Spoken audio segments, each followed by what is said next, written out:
Assalamualaikum warahmatullahi wabarakatuh. Halo anak-anak, apa kabarnya hari ini? Baik, hari ini kita akan belajar tentang paragraf narasi. Yang pertama, kita masuk kepada pengertian paragraf narasi.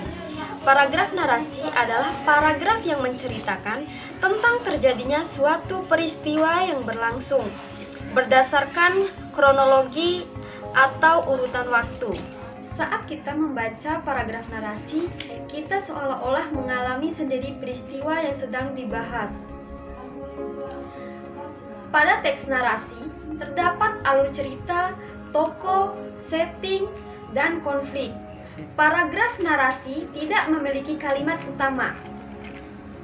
Contohnya, jenis teks narasi adalah cerpen, novel, dan biografi. Nah, yang pertama, pengertian cerpen. Cerpen adalah salah satu jenis prosa yang isi ceritanya berupa kejadian nyata dan tidak dibuat-buat. Yang kedua, novel.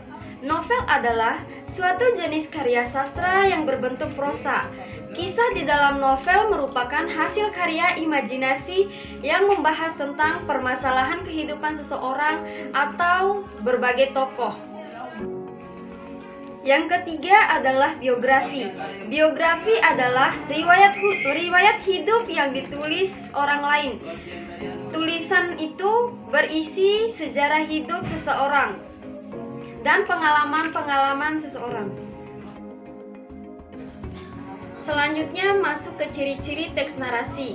Ciri-ciri teks narasi yang pertama berupa cerita tentang peristiwa atau pengalaman penulis.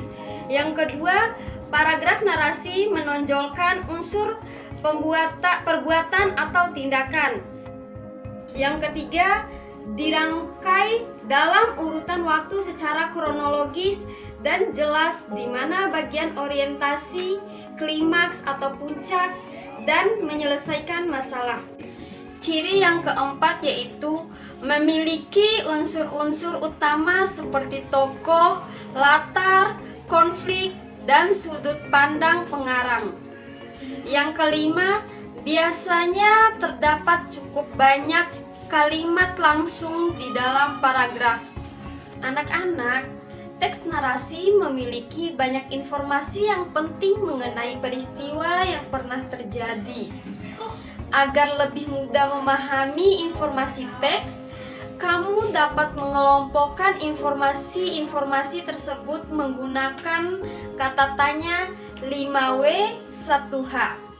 Yang pertama, apa atau what? Digunakan untuk menanyakan nama atau jenis peristiwa yang terjadi. Yang kedua, di mana atau where. Digunakan untuk menanyakan tempat terjadinya peristiwa. Yang ketiga, kapan atau when. Digunakan untuk menanyakan waktu terjadinya peristiwa. Yang ciri keempat yaitu siapa atau who. Digunakan untuk menanyakan tokoh atau pelaku yang terlibat dalam peristiwa yang terjadi. Yang kelima, mengapa atau why. Digunakan untuk menanyakan penyebab atau alasan terjadinya peristiwa. Yang keenam, bagaimana atau how. Digunakan untuk menanyakan cara atau keadaan saat terjadinya peristiwa. Anak-anak, di dalam paragraf narasi memiliki unsur-unsur sebagai berikut. Yang pertama, tema. Yang kedua, latar. Yang ketiga, tokoh. Yang keempat, alur. Yang kelima, sudut pandang. Yang keenam, amanat. Untuk pembelajaran hari ini kita cukupkan sampai di sini ya anak-anak. Semoga pembelajaran hari ini bisa bermanfaat untuk kalian semua. Lebih dan kurangnya ibu mohon maaf. Wabillahi taufiq wal hidayah. Wassalamualaikum warahmatullahi wabarakatuh. Waalaikumsalam.